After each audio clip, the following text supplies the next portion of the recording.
¿Cuándo aparecieron los primeros ovnis en nuestros cielos? ¿Es el ser humano una creación de una raza extraterrestre? ¿Y dónde está la evidencia científica de que los extraterrestres intervienen en nuestra vida? En esta investigación documental sobre el papel de los extraterrestres en la historia de la humanidad, se plantean preguntas importantes que siguen siendo relevantes incluso en el siglo XXI. Los ovnis, o objetos voladores no identificados, continúan siendo el principal misterio para la humanidad. ¿Qué extraños objetos flotan sobre la Tierra en diversas partes del planeta? ¿Quién los controla? Si son extraterrestres, ¿por qué han venido aquí? ¿Qué interés representa nuestro planeta y sus habitantes para los visitantes de las estrellas? Muchos ufólogos creen que las respuestas a estas preguntas deben buscarse en nuestra propia historia. Según una de las hipótesis, los extraterrestres se interesaron seriamente en nosotros inmediatamente, después de la primera explosión de una bomba atómica. ¿Acaso los extraterrestres decidieron que representamos una amenaza para el resto de la vida en el universo? ¿Y que nuestros primitivos cohetes pueden alcanzar otros mundos habitables? Esta hipótesis suena plausible. El primer informe sobre un ovni fue oficialmente registrado poco después de la prueba de armas nucleares en 1945.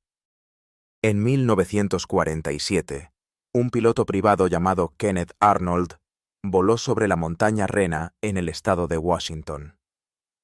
Al aterrizar, declaró que durante su vuelo fue perseguido por 9 discos plateados que se movían a una velocidad de aproximadamente 2.700 kilómetros por hora. Su vuelo recordaba el deslizamiento de un plato sobre la superficie del agua. Esta imagen gustó a los reporteros, y uno de ellos acuñó la famosa expresión «platillo volador». Así, los 9 platillos voladores de Kenneth Arnold se convirtieron en los primeros ovnis. Sin embargo, extraños objetos en nuestros cielos fueron observados mucho antes. Thomas Ballard, un empleado del Centro de Estudios de OVNIs, señala que en 1896 los habitantes de California vieron algo parecido a un ovni. En noviembre de ese año, un extraño aparato volador apareció en el cielo sobre Sacramento. La gente vio un haz de luz de un proyector, y detrás de él había un objeto con algo parecido a una hélice y alas. Más tarde, también fue visto en otros lugares. En abril de 1997, fue avistado sobre Minnesota y se conservaron ilustraciones que lo representaban como un muslo de pollo volador con un faro. Y en Texas, se veía como un balón de fútbol con cola y alas. Durante 2 años, los informes sobre este extraño objeto llegaron de 1000 diferentes lugares, y los periódicos estaban llenos de increíbles ilustraciones que representaban esto, como se pensaba en aquel entonces, como un invento secreto. Quizás estos barcos fantasmales no eran otra cosa que nuestros actuales ovnis. Si es así, entonces deberíamos buscar sus huellas en las profundidades de la historia. Documentos datados hace más de 400 años han llevado a los escépticos a reconsiderar su posición sobre los ovnis. Mildred Beasley, directora de la representación de MUFON en el estado de Utah, afirma que en el siglo XVI también se observaron ovnis, pero se consideraban como signos de comportamiento divino, mensajes de Dios. En agosto de 1556, enormes esferas negras flotaban sobre Basilea, Suiza. En abril de 1561, lo mismo ocurrió en el cielo sobre Nuremberg. Los siglos XVI y XVII fueron la edad de oro de la observación de ovnis. Calvino decía que los milagros ocurren cada día. En un dibujo realizado en el año 1600, se representan esferas de fuego en el cielo. Es probable que no se vieran tan hermosas como las pintó el artista, pero el hecho es que tales cosas inquietaban las mentes de las personas en esos tiempos. ¿Lograremos encontrar el primer retrato de un ovni? ¿Acaso el cielo sobre la Tierra siempre ha estado lleno de estos extraños objetos? Las descripciones de ovnis se encuentran en los manuscritos más antiguos de la humanidad. Tomemos, por ejemplo, al historiador romano Tito Livio, quien describió un objeto que volaba en los cielos y que se asemejaba a un escudo. Este escudo volador existió hace 2000 años. ¿Podría ser lo mismo que hoy llamamos platillo volador? Los ovnis fueron observados mucho antes de la llegada de los primeros romanos. ¿Existen manuscritos más antiguos? La mayoría de ellos tenían un carácter religioso. Sin embargo, algunos textos están repletos de descripciones de extraterrestres de las estrellas. Una de estas fuentes es el épico poema indio Mahabharata, que narra eventos ocurridos hace 1200 años antes de nuestra era. En él, uno de los héroes asciende al cielo, recibiendo una luz más brillante que el sol, y su voz suena como el retumbar del trueno. Quienquiera que haya sido el autor de estas líneas, sin duda estaba describiendo el lanzamiento de una nave espacial, y esto ocurrió hace 3000 años. Pero esto es solo un épico. ¿Quizás los extraterrestres dejaron tras de sí no solo dibujos míticos? ¿Acaso el autor de la Mahabharata realmente vio lo que hoy llamamos el lanzamiento de una nave espacial? Si los extraterrestres realmente han estado de visita en la Tierra durante milenios, debieron haber dejado huellas materiales de sus visitas, además de leyendas y dibujos de carros voladores. Muchos investigadores creen que tales huellas se pueden ver en la llanura de Nazca, en el sur de Perú. Si no se supiera que estas líneas tienen ya 2000 años, la llanura podría ser confundida con un aeropuerto moderno.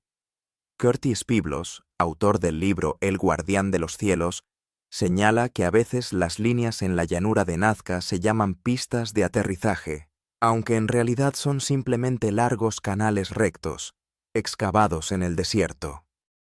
Ninguna aeronave podrá despegar allí. Si las líneas de Nazca son realmente los restos de un enorme puerto espacial antiguo, entonces por él debieron pasar cientos de naves. Kenneth McCulloch, autor del libro El hombre como ciudadano de la galaxia, añade que si las naves de aquella época eran similares a lo que vemos hoy, no necesitaban pistas de aterrizaje.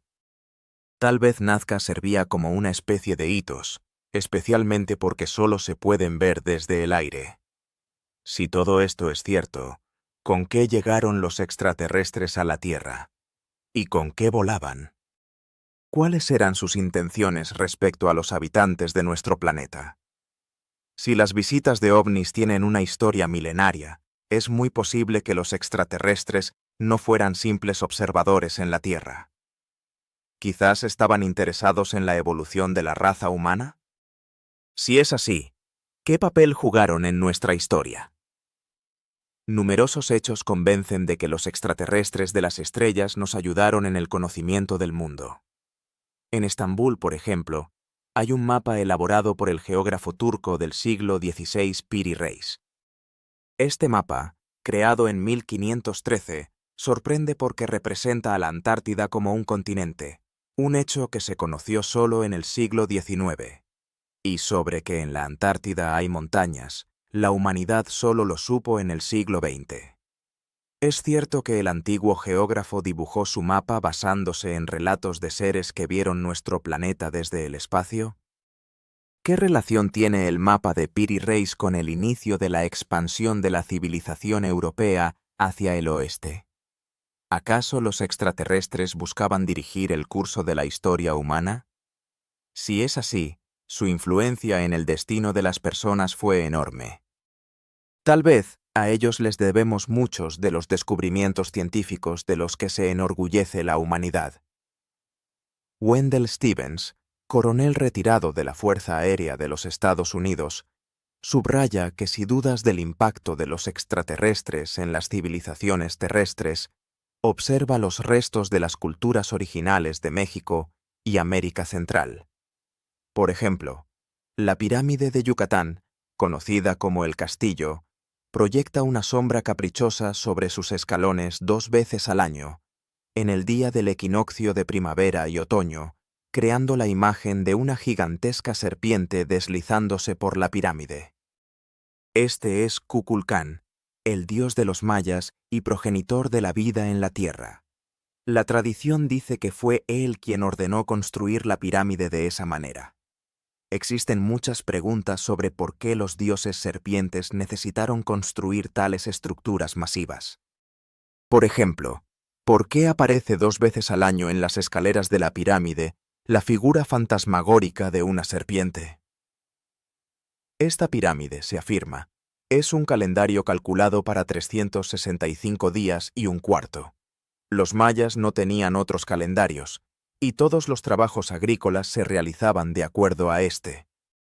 Algunos investigadores sugieren que alguien les enseñó a calcular el tiempo de siembra y cosecha. Si las leyendas no mienten, y esta gigantesca pirámide fue un regalo de los dioses, entonces la raza celestial realmente se preocupaba por la supervivencia y el florecimiento de las tribus locales. Es interesante que alrededor de 600 años antes de nuestra era, los mayas abandonaron sus ciudades y se dirigieron al norte. No hubo guerra ni hambre. Simplemente se levantaron y se fueron, como si alguien les hubiera ordenado hacerlo. Los ufólogos creen que, al educar a las tribus locales, los extraterrestres les enviaron a difundir conocimientos por toda Centroamérica. Sin embargo, es posible que los mayas crearan su sorprendente civilización sin ayuda externa. No hay que olvidar que cada cultura primitiva tiene leyendas sobre contactos con seres celestiales y sobre la ayuda que recibieron. Por ejemplo, los relieves en algunos templos mexicanos explican cómo nació esta cultura y cómo se desarrolló. Algunas imágenes se parecen horriblemente a los astronautas modernos, pero esto puede ser solo una coincidencia. Sin embargo, ¿cómo explicar el hecho de que muchos investigadores creen que esta figura representa a Kukulcán, descendiendo del cielo para dar a la gente un calendario y otros conocimientos? A pesar de esto, los científicos no están seguros de que todos estos artefactos realmente atestiguen contactos de los humanos con extraterrestres. Algunos afirman que estas llamadas evidencias fueron fabricadas por civilizaciones demasiado parecidas a la nuestra, con sus cohetes, pistas de aterrizaje y trajes espaciales. Todo esto se asemeja mucho a las tecnologías modernas. Si los extraterrestres realmente vinieron a nosotros en cohetes como los nuestros, entonces su hogar debe estar cerca. Zecharia Sitchin, autor del libro Crónicas de la Tierra, opina que los extraterrestres de estrellas lejanas probablemente no pudieron llegar hasta nosotros. Otra cosa es si viven en algún lugar cercano, pero si es así, ¿dónde exactamente? ¿Quizás en uno de los planetas vecinos? No sabemos nada concreto sobre ellos.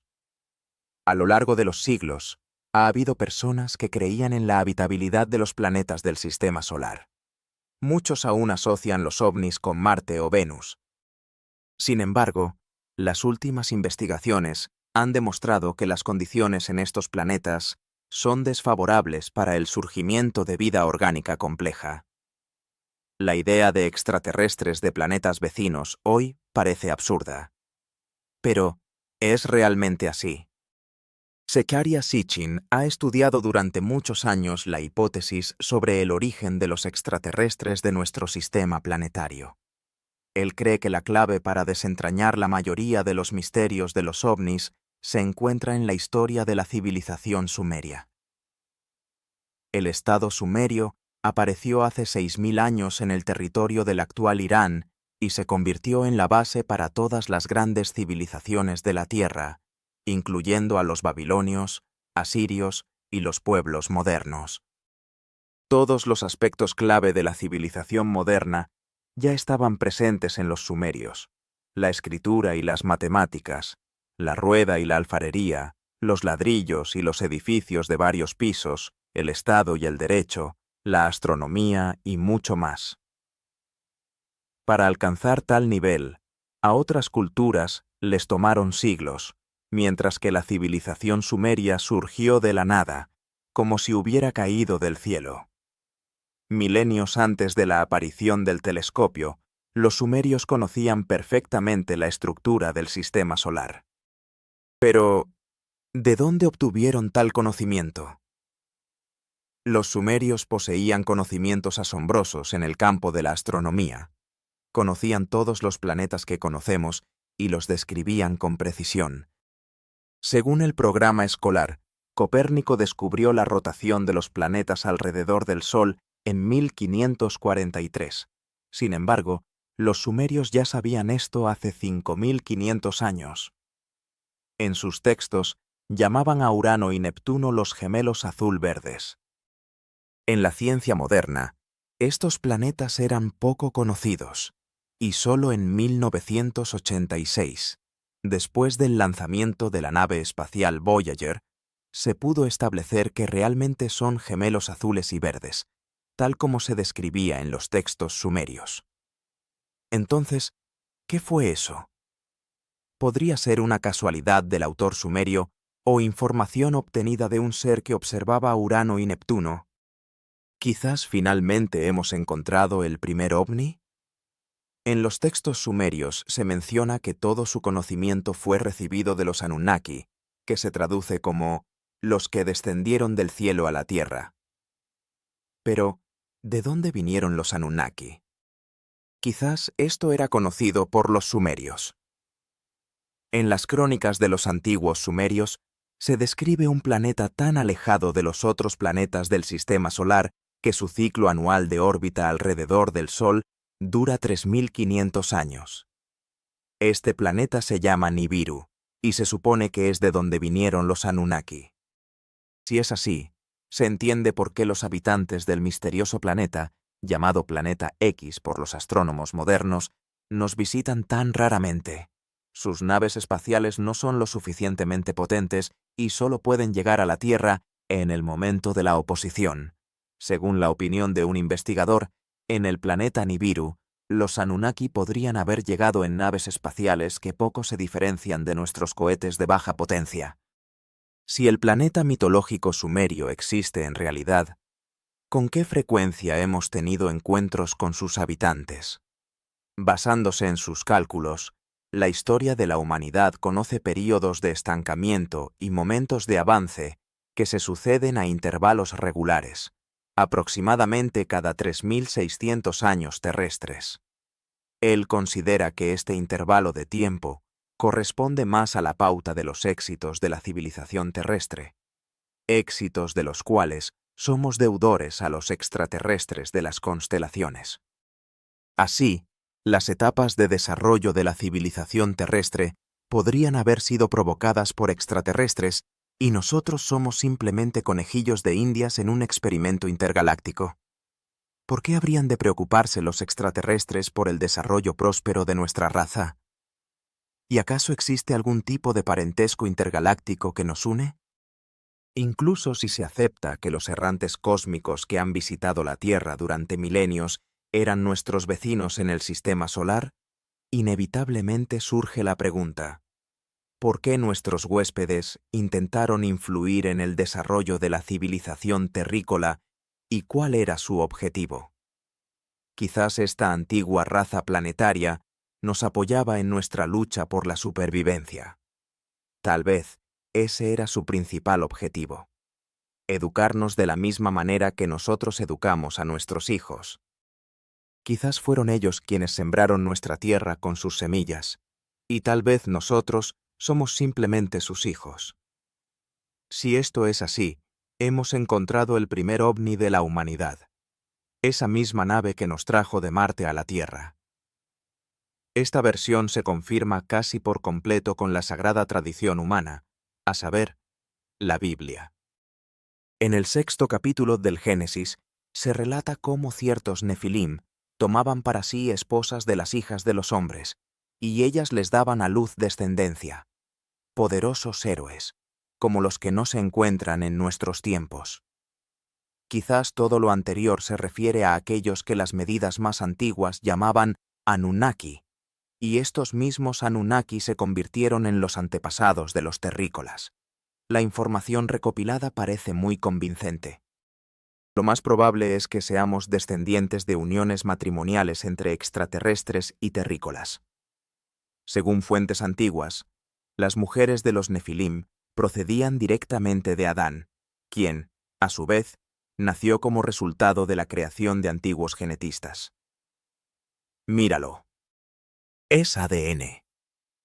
¿Acaso los antiguos sumerios entendían de genética? Solo hace unas pocas décadas, a la humanidad le fue posible encontrar la clave para desentrañar la antigua naturaleza, la fórmula genética del ADN. Pero los antiguos sumerios ya describían la reproducción a través del ADN hace 5000 años. Este proceso era controlado por los Anunnaki.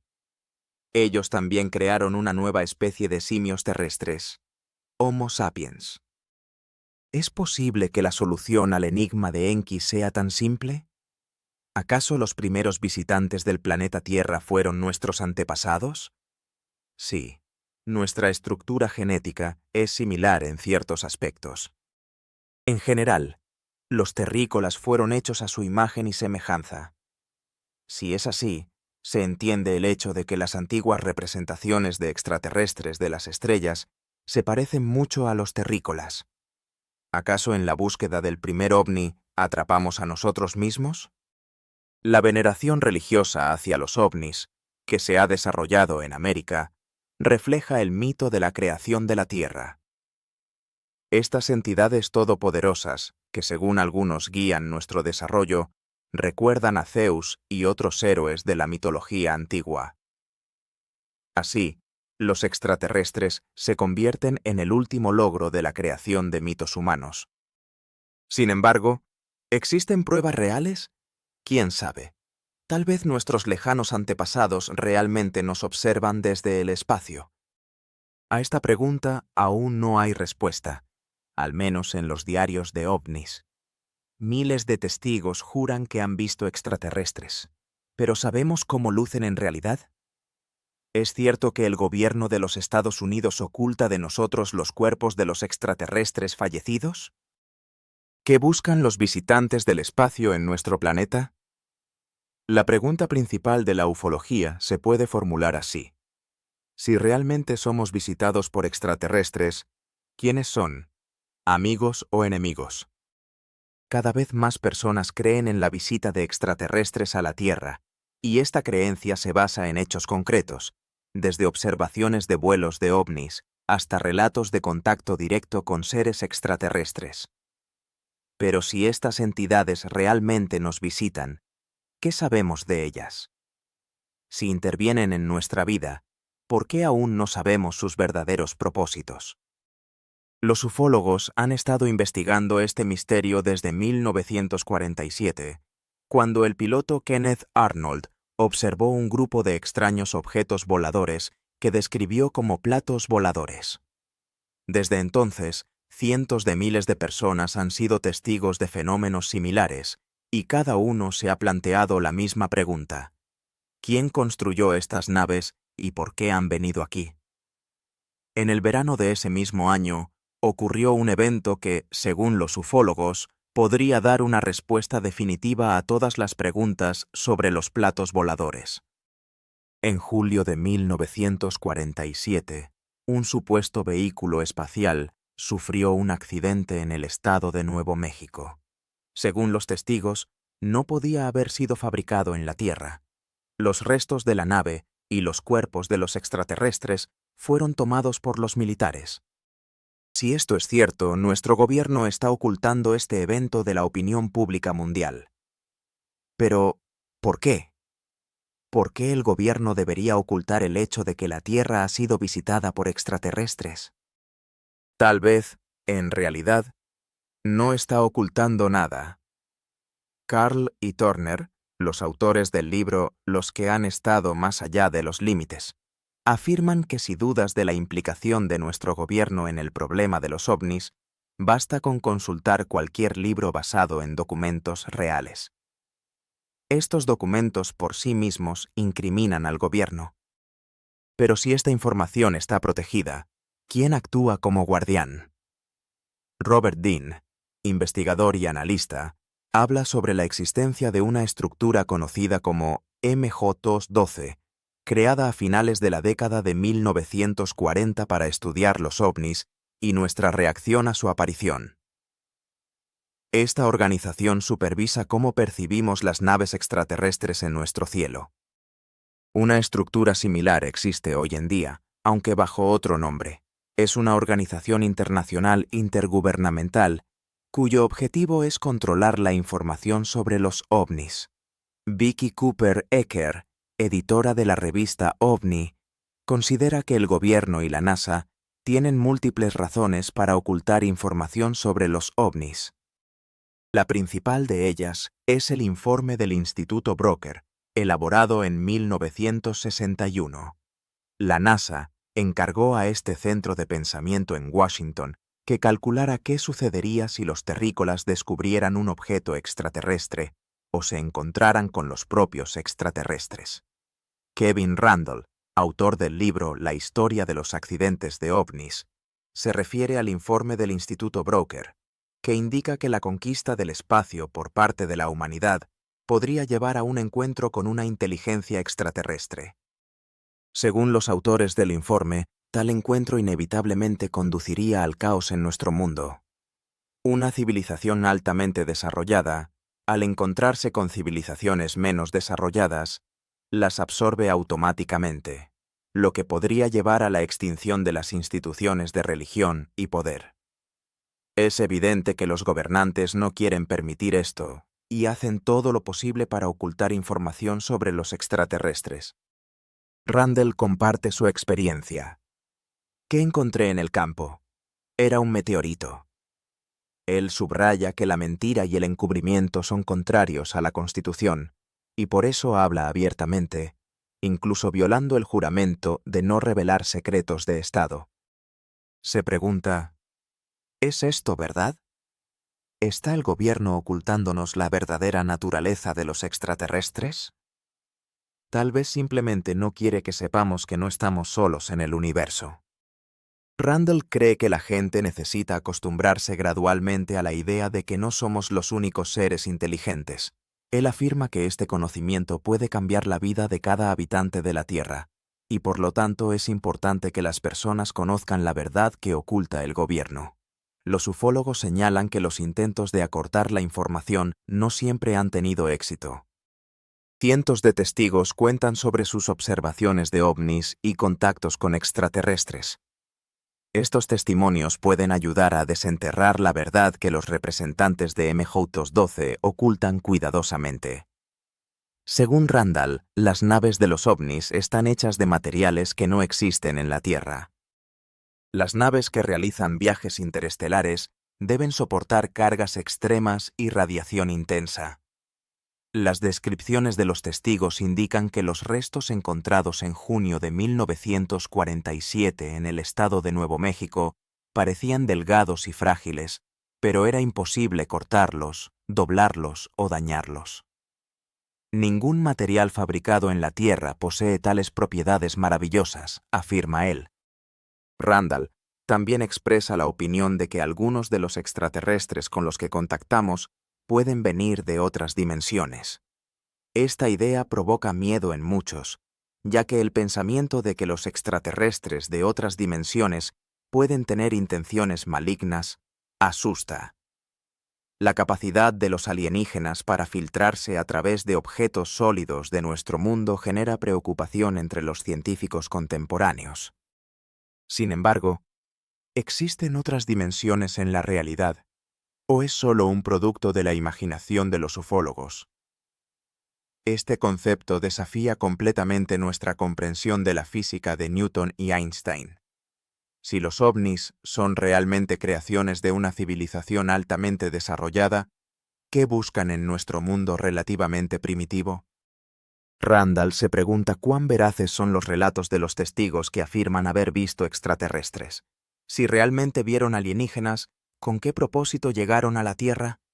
Tal vez estos visitantes de diferentes planetas tienen diferentes objetivos. Las respuestas a estas preguntas, en su opinión, están registradas en las páginas de los diarios de Enelond. Muchos ufólogos afirman que el gobierno de los Estados Unidos ha ocultado durante más de medio siglo pruebas irrefutables de la existencia de civilizaciones extraterrestres. Pero tal vez los informes sobre encuentros con extraterrestres son solo invenciones o alucinaciones. Aunque puede haber dudas, existen miles de tales informes, registrados con las palabras de personas en las que se puede confiar. Linda Moulton Howe, escritora y productora, comparte su experiencia. Hemos estudiado y comparado estos dibujos durante mucho tiempo. Resultó que los habitantes de California representan a los extraterrestres de la misma manera que los habitantes de Pensilvania y New Jersey. Todos estos individuos nunca han oído hablar unos de otros. Ella se pregunta, ¿por qué dibujan lo mismo? Esto crea la sensación de que algunas características comunes de los extraterrestres están grabadas en la conciencia de las personas, como la publicidad de marcas conocidas. Sin embargo, las descripciones de los extraterrestres no siempre coinciden, incluso entre los testigos más confiables. Wendell Stevens, coronel retirado de la Fuerza Aérea de los Estados Unidos, subraya que no se pueden considerar a los extraterrestres como un todo homogéneo. Él afirma que diferentes seres con diversos propósitos y comportamientos nos están visitando. Personalmente, he encontrado extraterrestres en dos tipos, pero por mi experiencia trabajando con otros testigos, sé que en realidad hay muchos más tipos. Comparte su experiencia una de las testigos.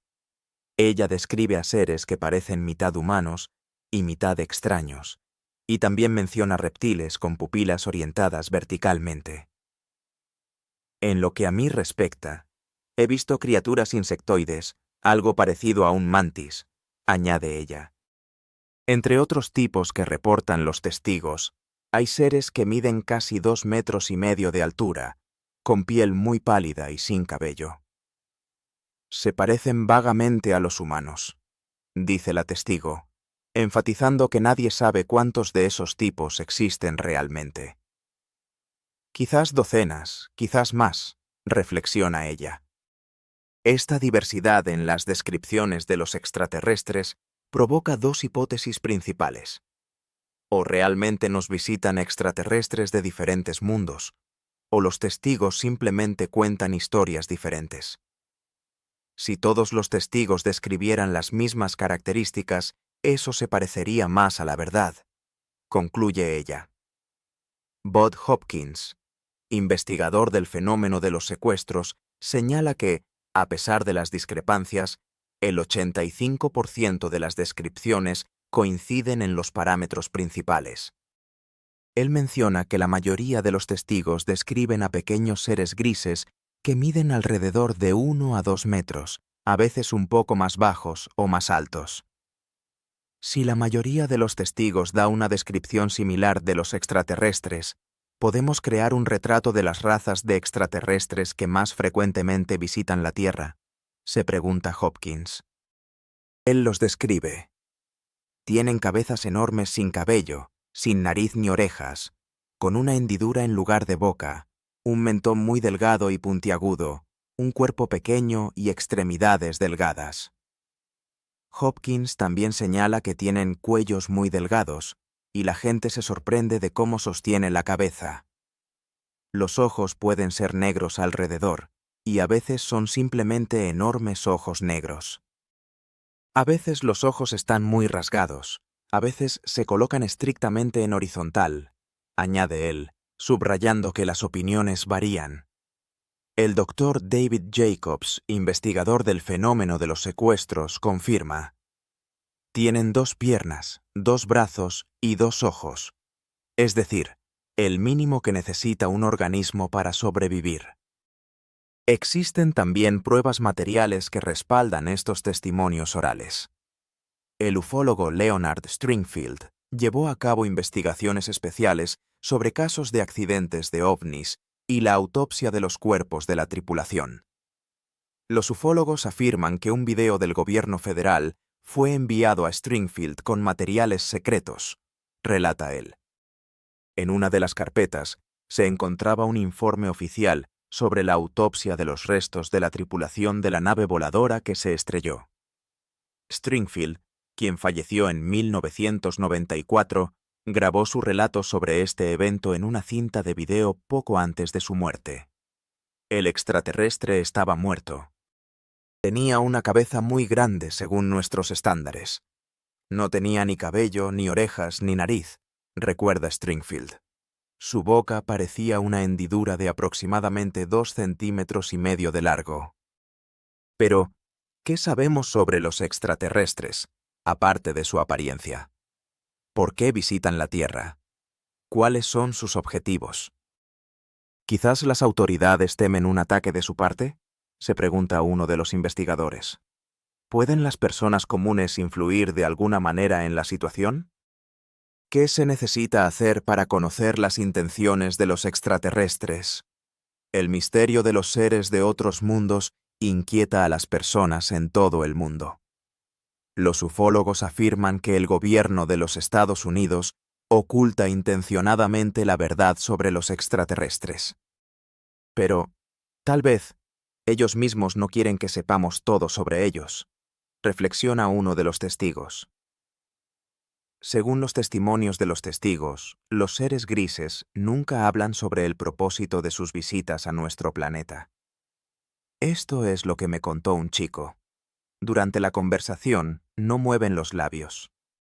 Uno de ellos dijo que escucha todos mis pensamientos. La existencia de extraterrestres puede estar relacionada con sus habilidades telepáticas. Quizás no se necesitan palabras para transmitir los objetivos de sus visitas. Esto es especialmente relevante para aquellos que afirman haber sido víctimas de secuestros por seres extraterrestres. El fenómeno del secuestro sigue siendo uno de los principales misterios. Muchas de estas personas creen sinceramente en su verdad. Realmente afirman que han sido secuestradas. Pero surge la pregunta, ¿por qué? Si esto es cierto, entonces anualmente ocurren numerosos secuestros de personas en diversas partes del mundo. A bordo de sus naves, los extraterrestres, según se informa, realizan exámenes médicos. Quizás esto explique la verdadera naturaleza de sus intenciones. Existen opiniones de que los investigadores extraterrestres recopilan material para sus investigaciones sin considerar el estado mental de sus prisioneros.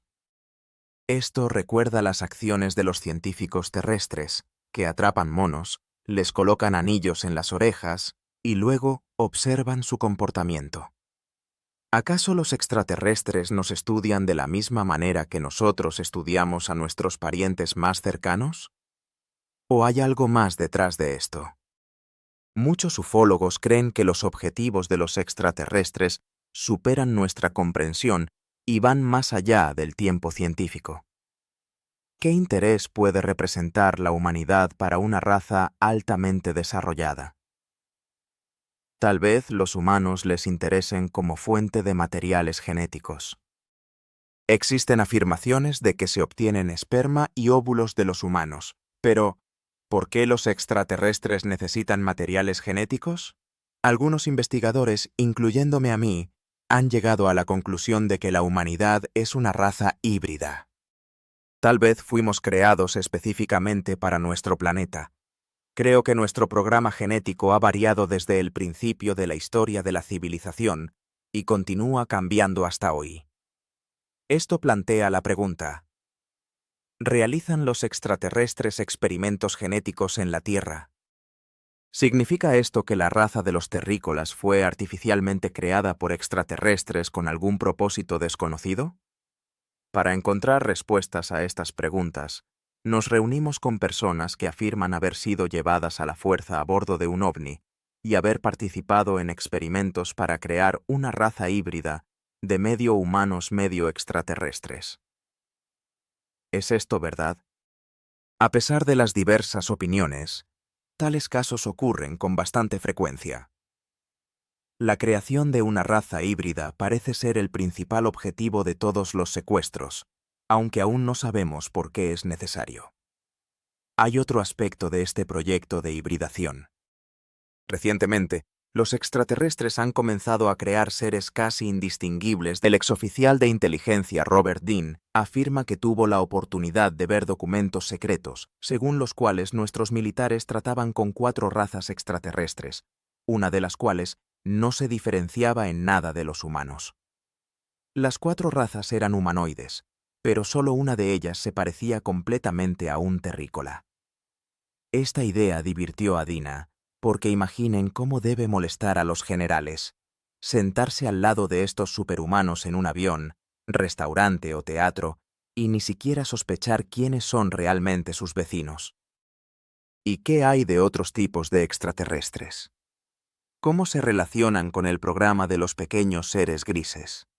En algunos casos, los contactados se encuentran con extraterrestres que parecen seres reptiloides o insectoides. El problema es que tanto unos como otros aparecen acompañados de los grises. Así, todas estas criaturas parecen trabajar juntas, y no podemos decir con certeza qué representan las especies no estándar de extraterrestres. Pero tal vez la situación no sea tan mala, y la humanidad no sea un conejillo de indias en los experimentos genéticos de los extraterrestres. Quizás los extraterrestres tienen intenciones amistosas. No sabemos en absoluto por qué vienen aquí, para ayudar o para hacer daño. No tenemos razones para creer que nos desean mal, que nos matan o que desmantelan las ruedas de nuestros coches. Solo sabemos que les somos necesarios por alguna razón. Una de las investigadoras asegura que en este momento les interesa recolectar algún tipo de material vivo. Lo recolectan como nosotros cosechamos de los campos, dice ella. Para ellos, somos un producto completo. Toman nuestra carne, nuestras emociones, energía, y no nos dan nada a cambio. Así que esta es una calle de sentido único. Ella continúa, diciendo que nos hemos encontrado con cosas que no podemos comprender en este nivel de desarrollo. Es más fácil suponer que detrás del camuflaje y de todo tipo de trucos se esconde algo horrible, añade. Si detenemos nuestras investigaciones, el evento más importante de los próximos 5 años podría no ocurrir. En los últimos años ha caído sobre la humanidad una gran cantidad de información sobre los ovnis, y, según ella, casi sabemos todo sobre este fenómeno. Ella está convencida de que ya estamos cerca de la solución. En los próximos años, no solo descubriremos toda la verdadera naturaleza de los extraterrestres, sino que también resolveremos el misterio de Inolu en su totalidad, afirma. Independientemente de cómo te sientas acerca de este problema, no deberías tener miedo. La humanidad es un todo único e indivisible, como raza y como civilización, y eso le ayudará a sobrevivir. Mientras tanto, los contactados coinciden en sus descripciones de los extraterrestres, mientras que los documentos oficiales indican que el fenómeno ovni está bajo el control de alguna estructura internacional. ¿Descubriremos la verdad sobre los extraterrestres de Nefmeros?, se pregunta ella. En esta pregunta pueden responder las personas que se esconden tras las viejas puertas de las instituciones gubernamentales o los propios extraterrestres. De una forma u otra, la verdad sobre los visitantes de otros mundos permanecerá como un secreto tras 7 sellos en las páginas de los diarios de los ovnis. En la tarde del 2 de julio de 1947, la tranquila vida del pequeño pueblo de Roswell en el estado de Nuevo México llegó a su fin. Los testigos afirman haber observado la caída de un platillo volador. Alrededor de él yacían 4 criaturas que medían entre 90 centímetros y 1,20 m. Los militares inmediatamente acordonaron la zona de la caída, se llevaron la nave y los cuerpos, y en una conferencia de prensa afirmaron que se trataba de un globo meteorológico. Sin embargo, los ufólogos sostienen que en realidad fue una nave extraterrestre que se estrelló. ¿Qué sucedió esa noche? Hoy en el programa Diarios de OVNIs, contaremos el misterio de Roswell. Una de las páginas más enigmáticas de los diarios de OVNIs es el incidente en Roswell. Durante casi 50 años, Los ufólogos han intentado romper el velo de secreto que rodea este evento. Se puede creer en sus afirmaciones de que en julio de 1947, cerca de Roswell, se estrelló un platillo volador, una nave espacial extraterrestre, y que el gobierno de los Estados Unidos ha mantenido este evento en secreto durante casi medio siglo. Si esto es cierto, ¿qué sucedió con los pilotos de la nave estrellada? ¿Sabe el gobierno sobre la nave caída? Y si es así, ¿por qué guarda silencio al respecto? El capitán Kevin Randle, quien ha dedicado su vida a la búsqueda de la verdad sobre Roswell, ha escrito varios libros al respecto. Como corresponde a las leyes del género, nuestra historia comenzó en una noche de tormenta de verano de 1947, dice él. A principios de julio de 1947, un granjero llamado Mac Brazel pasaba la noche solo en su rancho. Le pareció que uno de los truenos sonó demasiado fuerte y de una manera inusual, pero en ese momento no le prestó atención. A la mañana siguiente, fue a inspeccionar los campos, deseando llevar su ganado a donde había más lluvia. Al acercarse a otro pastizal, descubrió una enorme cantidad de restos metálicos. Randle y sus colegas afirman que, según las descripciones de Mac Brazel, ninguna máquina terrestre podría haberse desintegrado en fragmentos tan increíbles. Mac Brazel decidió informar lo sucedido a las autoridades locales y se dirigió a la ciudad más cercana, Roswell, Nuevo México. En ese momento, el sheriff de Roswell era George Wilcox. Su nieta, Barbara Dagger, recuerda: a finales de los años 40, cerca de Roswell, se estrelló una nave espacial, que también se llama platillo volador. Mi abuelo fue a ver qué había sucedido. Al llegar al lugar, vio una gran mancha quemada y luego los restos. Más tarde le pregunté a mi madre si mi abuelo había visto a los extraños del espacio. Ella respondió que sí, que eran 4. El sheriff Wilcox se comunicó con la base más cercana de la Fuerza Aérea de los Estados Unidos y reportó sobre los extraños restos en el pastizal de Braceal. No pasó ni una hora cuando llegaron al lugar del incidente los militares, quienes no creyeron mucho en el relato de Wilcox. El campo cubierto de restos parecía creíble, pero los 4 extraterrestres parecían más bien una fantasía. Los eventos posteriores pueden caracterizarse como un error de los militares o como el mayor engaño en la historia de la Fuerza Aérea de los Estados Unidos. El coronel Blanchard ordenó al mayor del Departamento Especial de la 509ª Escuadrilla de Bombarderos, Jesse Marcel, que inspeccionara el lugar de la caída del objeto. Según Marcel, investigó un área de poco más de 1 kilómetro de largo y 270 metros de ancho, cubierta de restos metálicos. Basándose en su informe, el comandante de la 509ª Escuadrilla, el coronel Blanchard, ordenó al teniente Walter Gott que preparara un comunicado de prensa describiendo la nave voladora capturada. Walter Gott preparó el comunicado de prensa y lo envió a los periódicos locales y a la radio, desde donde la información se difundió por todo el país. El comunicado decía: ayer, finalmente, se confirmaron los numerosos rumores sobre platillos voladores. A un oficial del Departamento Especial de la 509ª Escuadrilla de Bombarderos de la Fuerza Aérea de los Estados Unidos, estacionada en Roswell, se le logró capturar un disco volador, con la ayuda de los residentes locales. Sin embargo, en esta declaración no había ni una palabra sobre los extraterrestres de los que hablaba Wilcox. ¿Qué fue esto? ¿Un gran engaño o una intencionada ocultación de hechos? Barbara Dagger recuerda que su abuela todavía teme lo que sucedió hace 40 años. Nos prohibieron hablar de esto. Mi abuela decía que después del incidente vinieron de la policía militar. Estas personas dijeron que si una sola palabra, un solo indicio, se filtraba por el umbral de esta casa, matarían no solo a ellos, sino a toda la familia. Nadie sobreviviría.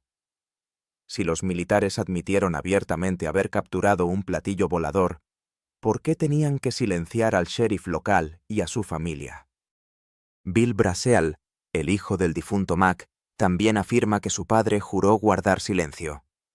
¿Silenciar sobre qué?, se pregunta. Tal vez encontró en su campo no solo extraños restos, sino algo más. El incidente en Roswell no es solo un misterio, sino toda una serie de extrañas enigmas entrelazados entre sí. Si el coronel Blenchard reconoció que en su poder había casi una nave voladora completa, significa que encontraron en el campo de McBrazel no solo fragmentos metálicos dispersos.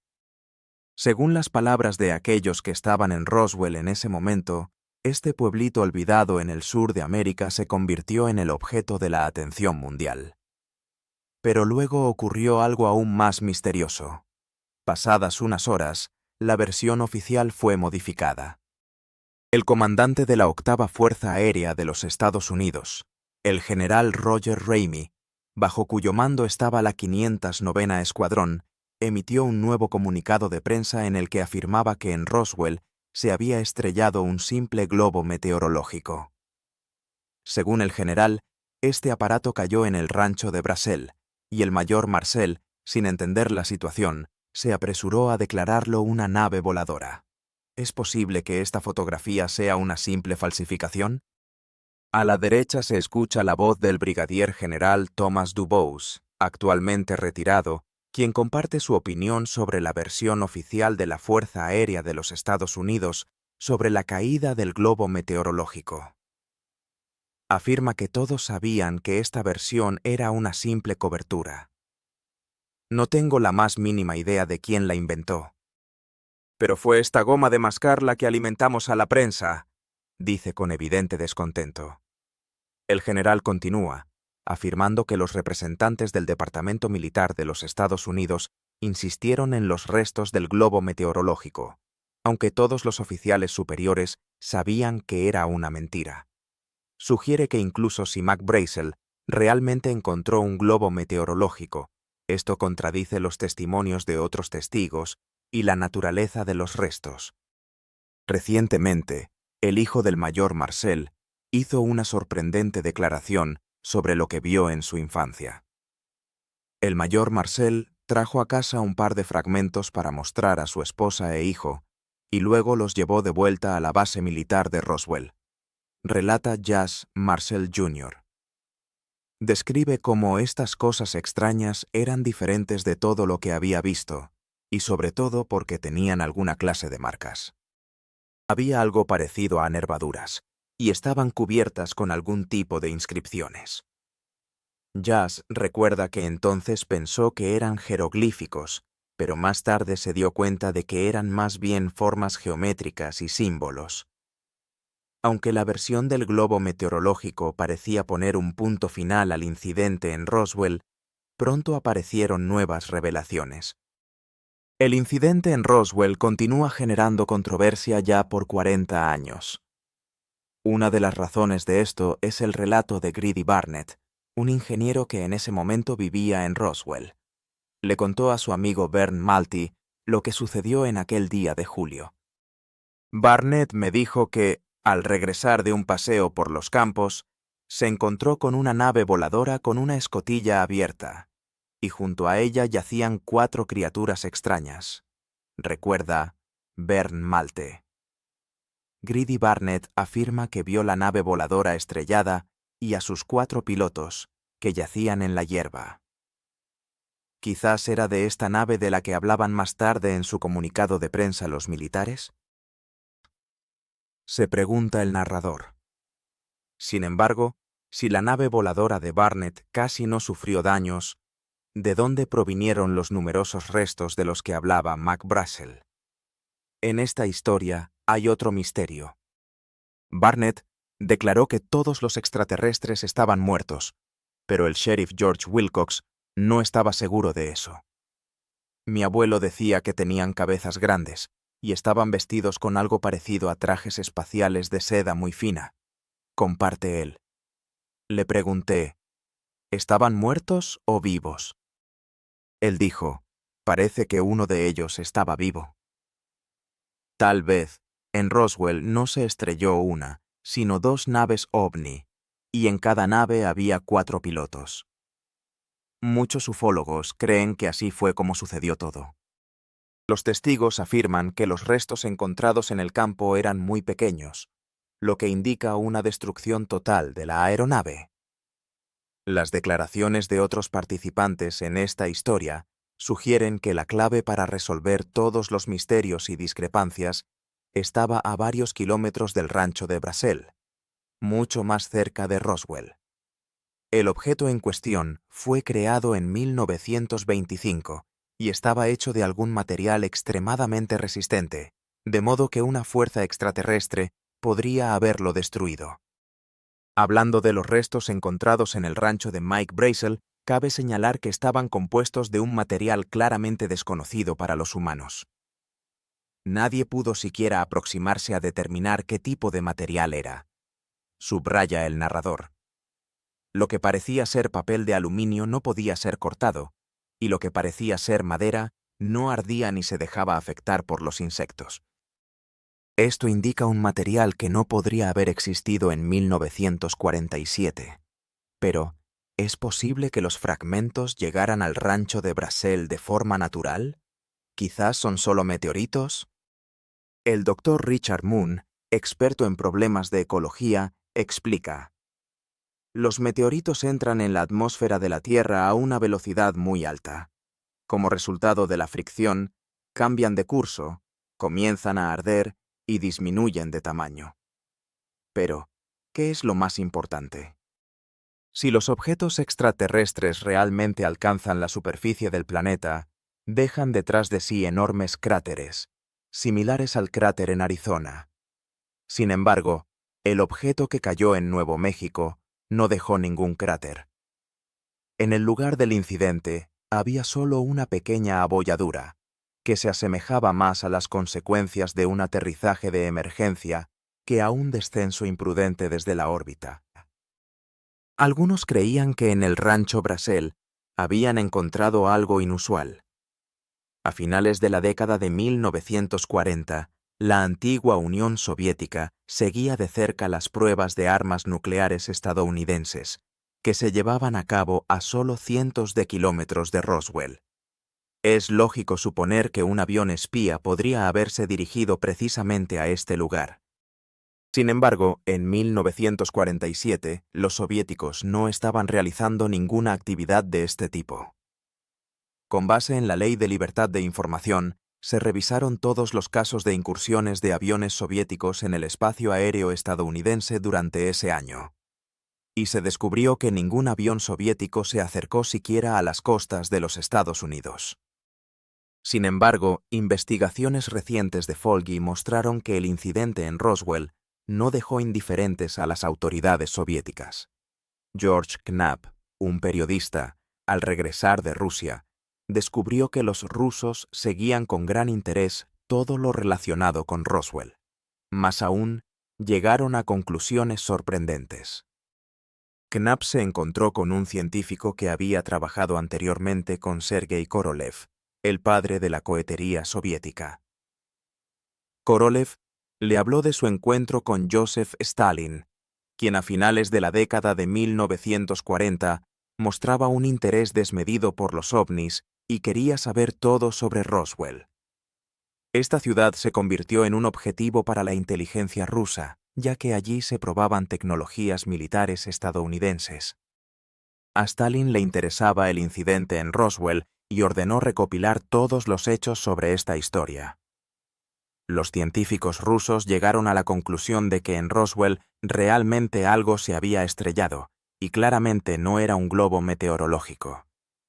No podían decir con certeza de dónde provenía este aparato, pero estaban seguros de que no era ni su satélite ni uno estadounidense. En su opinión, era un objeto de origen extraterrestre. Sin embargo, el principal en esta historia seguía siendo Mac Brazel, el hombre con el que todo había comenzado. Se convirtió en prisionero de su propio rancho, y los militares temían seriamente que pudiera revelar accidentalmente información. Los eventos en Roswell tomaron un nuevo giro cuando, según testigos, Brazel escapó de los militares y encontró refugio con amigos. Uno de ellos, Jude Roberts, exgerente de una estación de radio local, lo escondió en su casa. Roberts recuerda: encontramos un lugar donde podía esconderse de los curiosos y al menos dormir una noche. Planeaban emitir una entrevista con Brazel, pero, según Roberts, recibieron varias llamadas de Washington instándoles a no hacerlo. Nos advirtieron que si no queríamos perder la licencia, era mejor que olvidáramos esta entrevista. De lo contrario, no pasaría ni un día antes de que nos despidiéramos para siempre del negocio de la radio. ¿Es realmente verdad? ¿Acaso los militares utilizaron métodos tan sucios para hacer callar a Brazel? Y si es así, ¿sobre qué exactamente?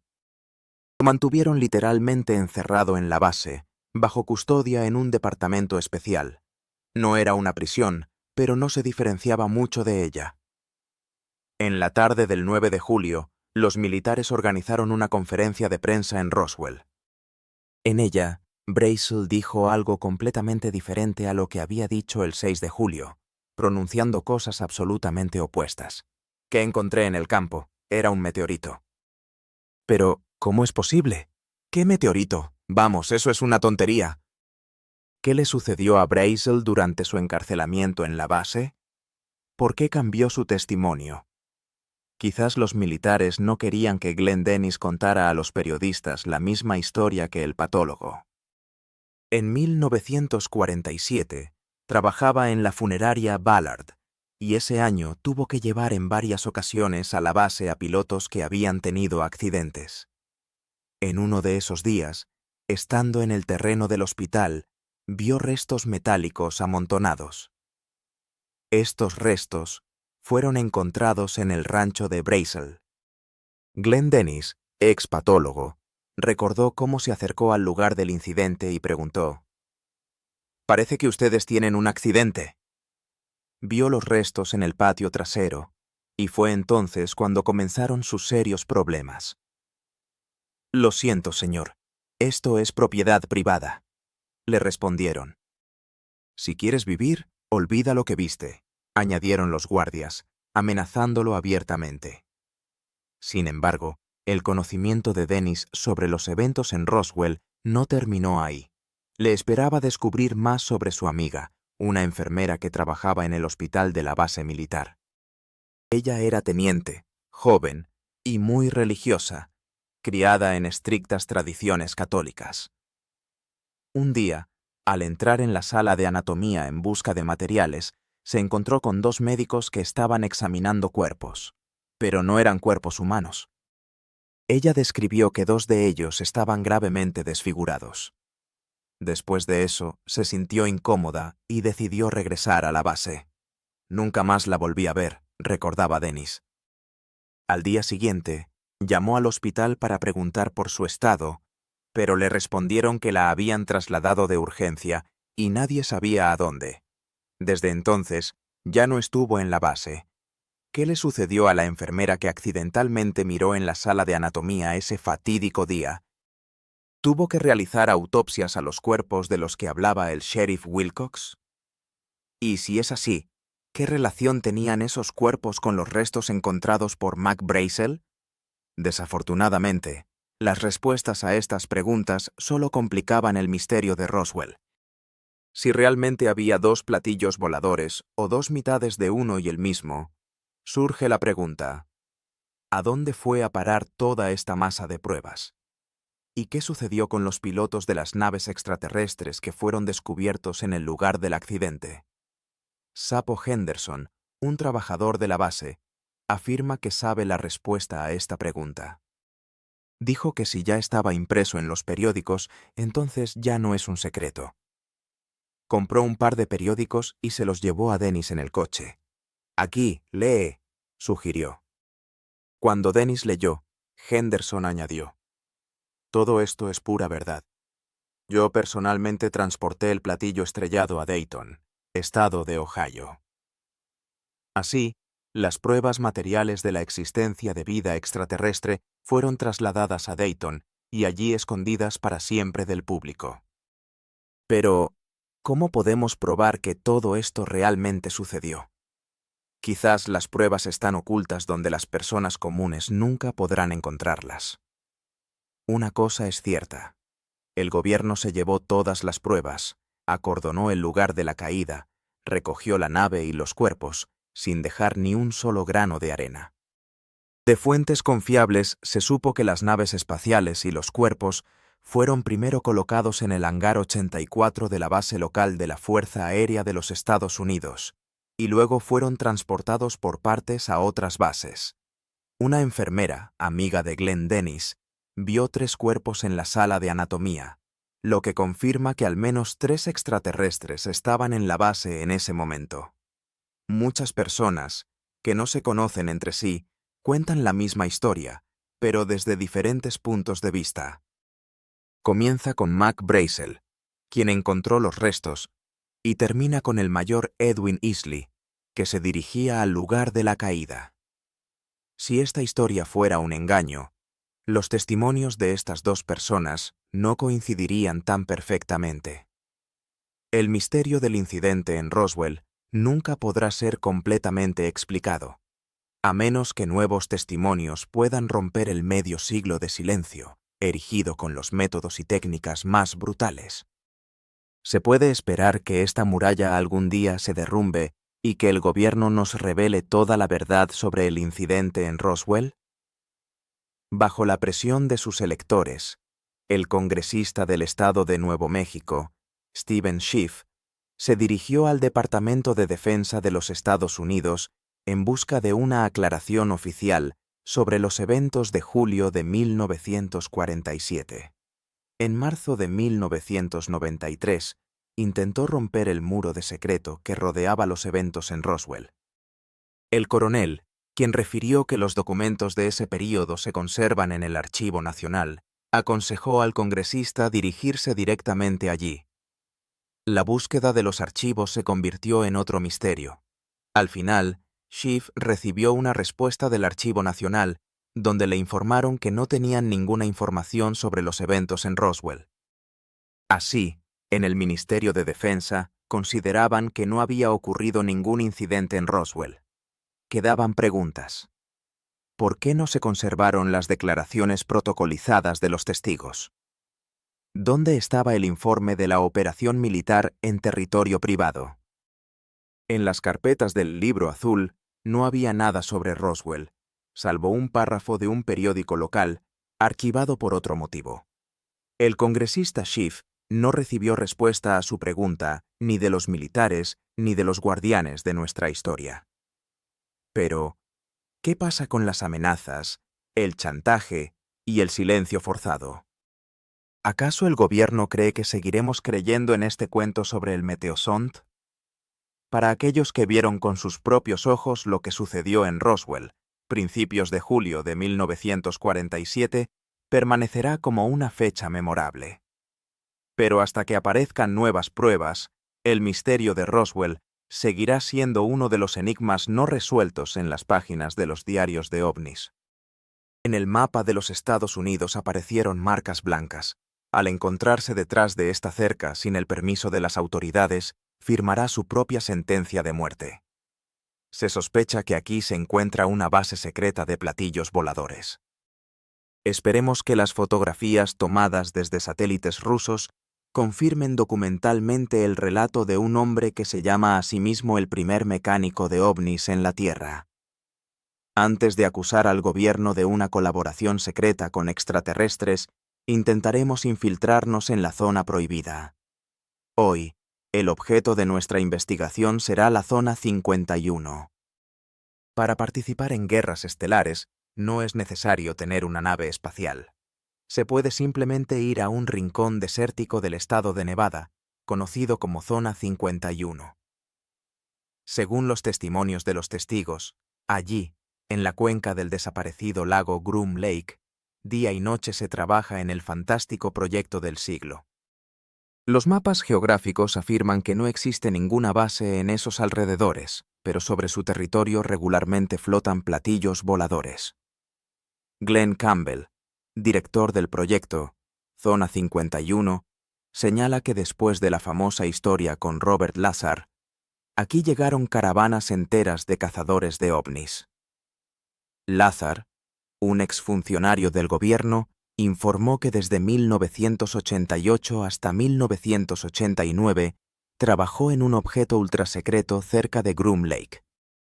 Él recuerda: después de que comencé a trabajar, me llevaron en avión desde Las Vegas a la Zona 51. Luego me trasladaron 25 kilómetros al sur, a lo largo de un lago que no se había secado, compuesto por 9 hangares, ubicados directamente en la roca a un ángulo de 60 grados con respecto a la línea del horizonte. Todos estaban muy bien camuflados. Lazar afirma que allí trabajó en la creación de naves discoidales basadas en tecnologías extraterrestres. Al estudiar los fundamentos teóricos de las tecnologías de los dedos meñiques, el investigador señaló que habían sido demostradas de manera visual y parecían bastante convincentes. Según sus palabras, trabajó en una de las varias naves voladoras asignadas a la zona S4. Al principio pensó que era un típico vehículo de alta velocidad, aunque parecía bastante grande, 5 metros de altura y 8 de diámetro. En el compartimento central había consolas de control y 2 sillas muy pequeñas, apenas adecuadas para un niño. Este dibujo fue elaborado según las palabras de Bob Lazar. Si esto no es una fantasía, entonces representa una prueba contundente de la visita a la Tierra de una inteligencia diferente a la humana. Pero, ¿cómo logró el gobierno de los Estados Unidos adquirir varias naves voladoras y mantener este secreto bajo llave durante casi medio siglo? Si los rumores siguen extendiéndose, ¿por qué no hacer una declaración oficial y aliviar la estricta confidencialidad? En septiembre de 1993, 1.600 hectáreas de tierras desérticas del estado de Nevada, que forman parte del complejo militar Melez Range, fueron transferidas al control de la Fuerza Aérea de los Estados Unidos. En los últimos años, Glenn Campbell ha estado tratando de desmantelar el mito de la Zona 51. Esta zona es solo un pequeño trozo de tierra en el complejo de objetos secretos de la base militar Nellis Range, esparcidos por el desierto. Hasta principios de los años 80, se podía acercar a las estribaciones del valle de Groom Lake y admirar la arquitectura militar, aunque desde lejos. Las montañas fueron cerradas solo a mediados de los años 80 para detener la curiosidad de los espías soviéticos. Entonces, la base desapareció de los mapas geográficos, convirtiéndose en un pequeño secreto del gobierno estadounidense. ¿Qué secreto militar está rodeado de tales estrictas medidas de seguridad? ¿Alguien sabe qué hay dentro? El coronel retirado Wendell Stevens, quien sirvió durante muchos años en la Fuerza Aérea de los Estados Unidos, contó que desde la Zona 51 despegaban aviones de reconocimiento tipo U-2, Mirlo Negro y Stealth Fighter, cuya existencia muchos ni siquiera sospechaban. Él se pregunta por qué las autoridades aplican armas mortales contra simples aficionados a observar aviones. Los aviones que entran en la zona se encuentran con misiles de clase tierra-aire. Stevens recuerda cómo un helicóptero armado hasta los dientes los persiguió. Un avión interceptor salió a su encuentro, o simplemente fue derribado. Se pregunta: ¿no parece esto una contramedida que ha ido demasiado lejos? ¿Qué sucederá si alguien se arriesga a cruzar la frontera de esta zona? Por ahora, una cosa está clara: con la Zona 51 no se juega, y un fin de semana en el pintoresco lugar de Groom Lake puede costarte la vida. Te convertirás en alguien que sabe demasiado. A la pregunta de qué está sucediendo aquí, el guardia responde: lo siento, el paso está cerrado. No se puede entrar. No se pueden hacer preguntas de más, ya que están dispuestos a hacer lo que sea necesario para que la gente evite estos lugares. Norio Hayakawa, director de la Agencia de Investigaciones Civiles, experimentó en carne propia la aplicación de las estrictas leyes de la Zona 51. En 1991, llevó a un grupo de periodistas del sur de California para observar maniobras de objetos no identificados. De repente, su caravana de coches azules fue atacada por un helicóptero sin insignias que se quedó suspendido a 3 metros sobre ellos. Hayakawa se pregunta si sabía sobre las consecuencias de la invasión de civiles en territorio de una instalación militar. Él afirma que no cruzaron los límites de la zona militar, estando en territorio público. Si los militares están dispuestos a usar ametralladoras a 15 kilómetros de la parte secreta, ¿por qué no utilizan la forma más sencilla de espionaje aéreo? El coronel retirado Wendell Stevens no está de acuerdo con este punto de vista. Él sostiene que los vuelos sobre el complejo Nellis Range están estrictamente limitados. Incluso durante ejercicios de combate, se prohíbe a los pilotos sobrevolar esta zona. Basta con rozar con el ala la frontera invisible, y adiós carrera aérea. A los navegantes perdidos se les ordena regresar y se les informa sobre la ruta más corta para salir de la zona. A los infractores más desesperados del espacio aéreo de Groom Lake se les expulsa con la ayuda de aviones interceptores. Los pilotos civiles que se encuentran en esta zona cerrada pierden automáticamente sus derechos, y algunos simplemente son derribados. George Snepp, periodista, señala que durante 40 años se han llevado a cabo pruebas secretas y se han desarrollado proyectos locos de los militares. La naturaleza ha proporcionado a este lugar un campo de pruebas separado, un desierto rodeado de montañas. Los aviones perdidos aquí se enfrentan a misiles de clase tierra-aire. En el suelo se han instalado detectores que reaccionan a la presencia humana, y las cámaras de vigilancia, dispuestas por todas partes, completan el cuadro de la elevada vigilancia de los dueños locales. Estas medidas de seguridad se vuelven necesarias cuando se trata de objetos de destino estratégico, donde se prueba armamento de alta precisión y láseres destinados a emisores espaciales. O tal vez se trate de algo fundamentalmente diferente. Los investigadores han gastado una gran cantidad de esfuerzos y recursos para averiguar el significado de la Zona 51. La certeza de que allí se está desarrollando alguna nueva tecnología crece. Sobre las cumbres de Groom Lake se observan aparatos que se asemejan a lo que llamamos platillos voladores. Cada vez más expertos en ufología vinculan los proyectos secretos con el estudio de tecnologías extraterrestres. La sensación sigue siendo una sensación, sin embargo, los testigos no dudan del origen cósmico de las aeronaves que surcan el valle montañoso.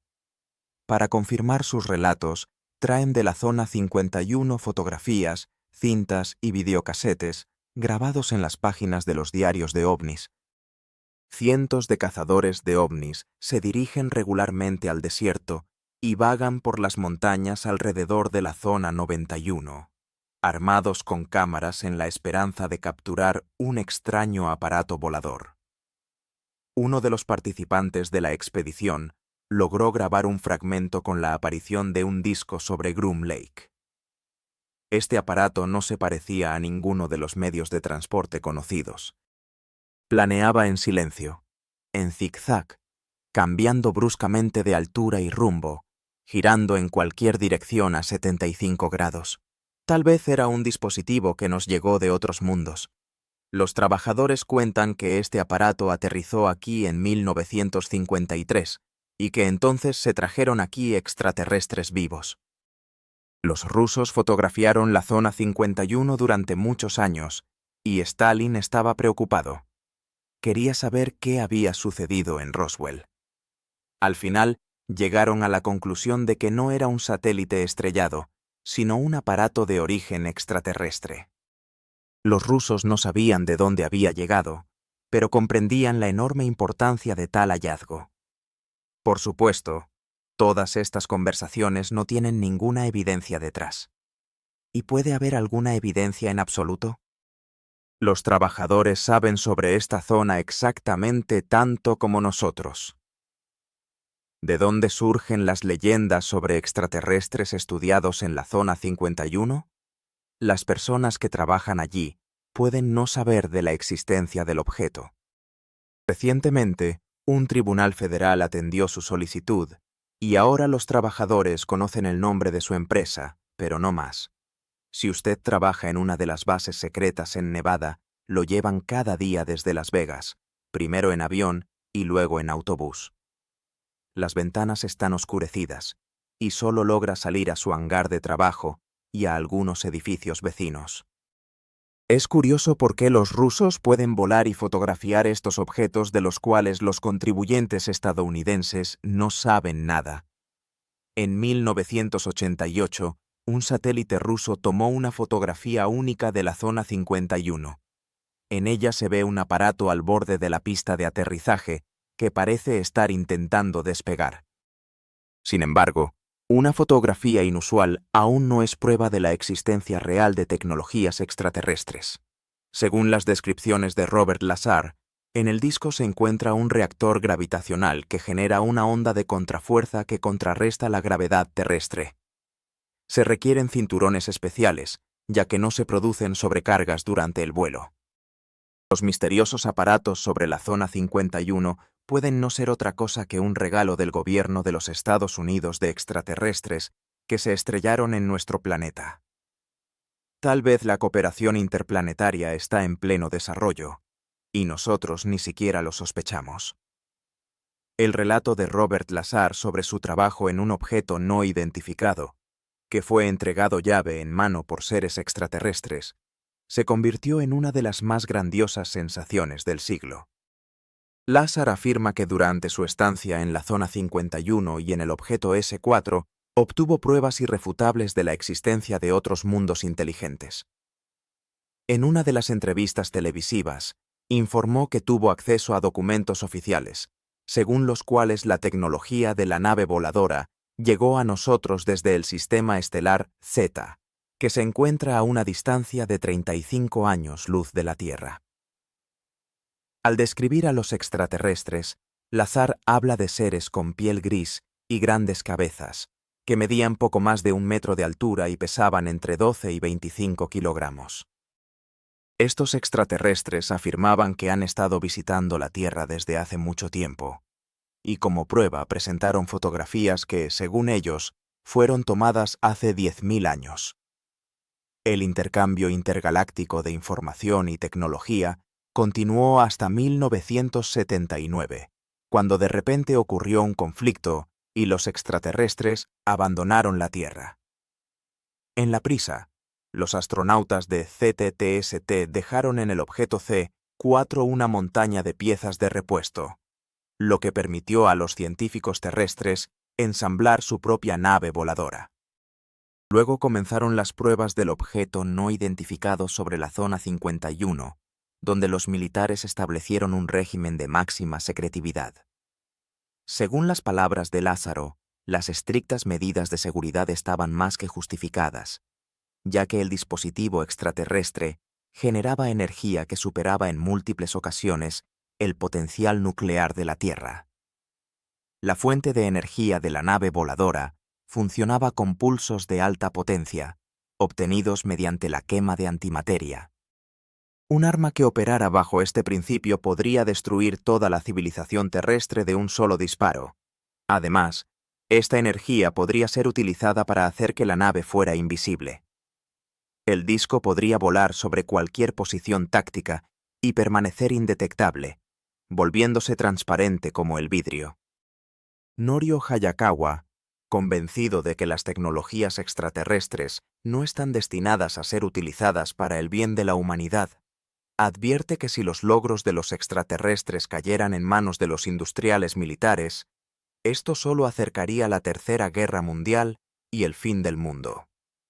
En su opinión, las zonas 51 y el objeto S4 no son en absoluto los únicos lugares en los Estados Unidos para probar dispositivos de alta potencia.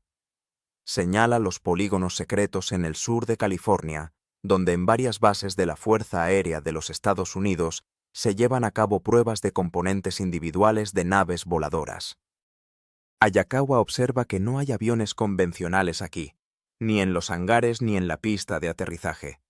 Todo está vacío. Cuando se construyó esta base, los lugareños observaron el movimiento constante de camiones con cemento, lo que indicaba planes para crear un enorme complejo subterráneo.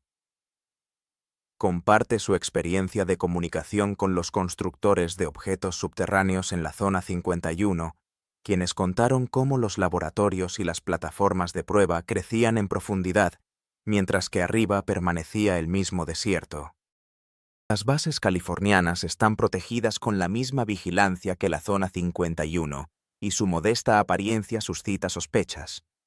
Si los gigantes subterráneos realmente existen en Nevada y California, esto podría significar que en ellos se oculta una amenaza para la humanidad. Robert Dean, analista, expresa su punto de vista.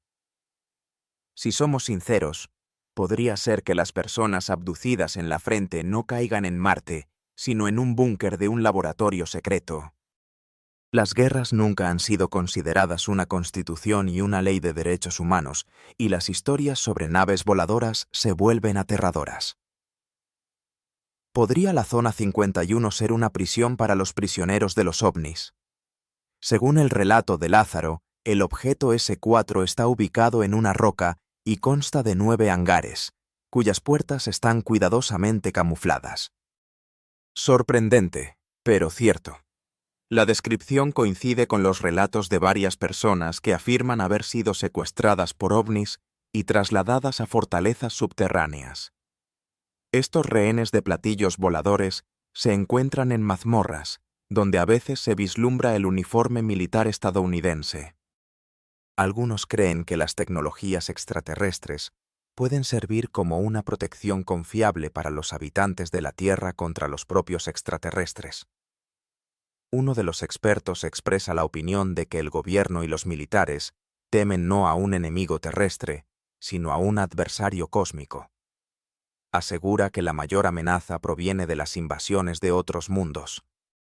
Existen testimonios de que el gobierno prioriza su propia seguridad por encima de todo.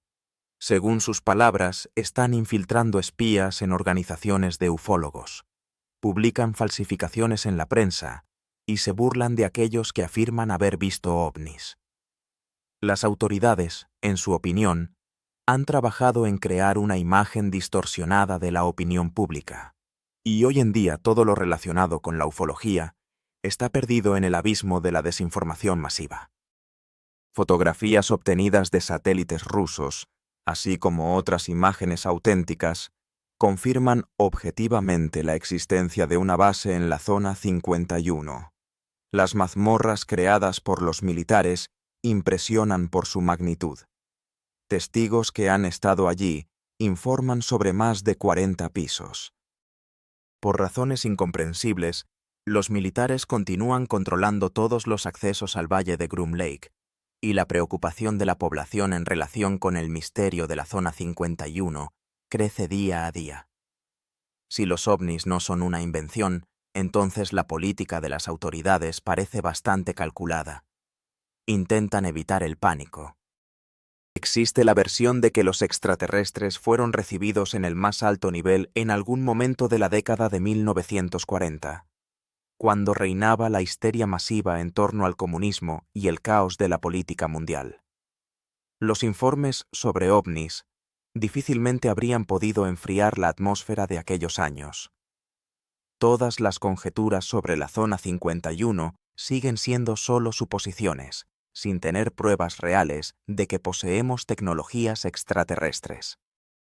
¿Cómo se puede comprobar la existencia de vida inteligente en otros mundos si todos los caminos que conducen a ello están bloqueados por lo militar? Pero si las pruebas existen, surge la pregunta: ¿cambiará el mundo para mejor cuando las presentemos en las páginas de los diarios de ovnis?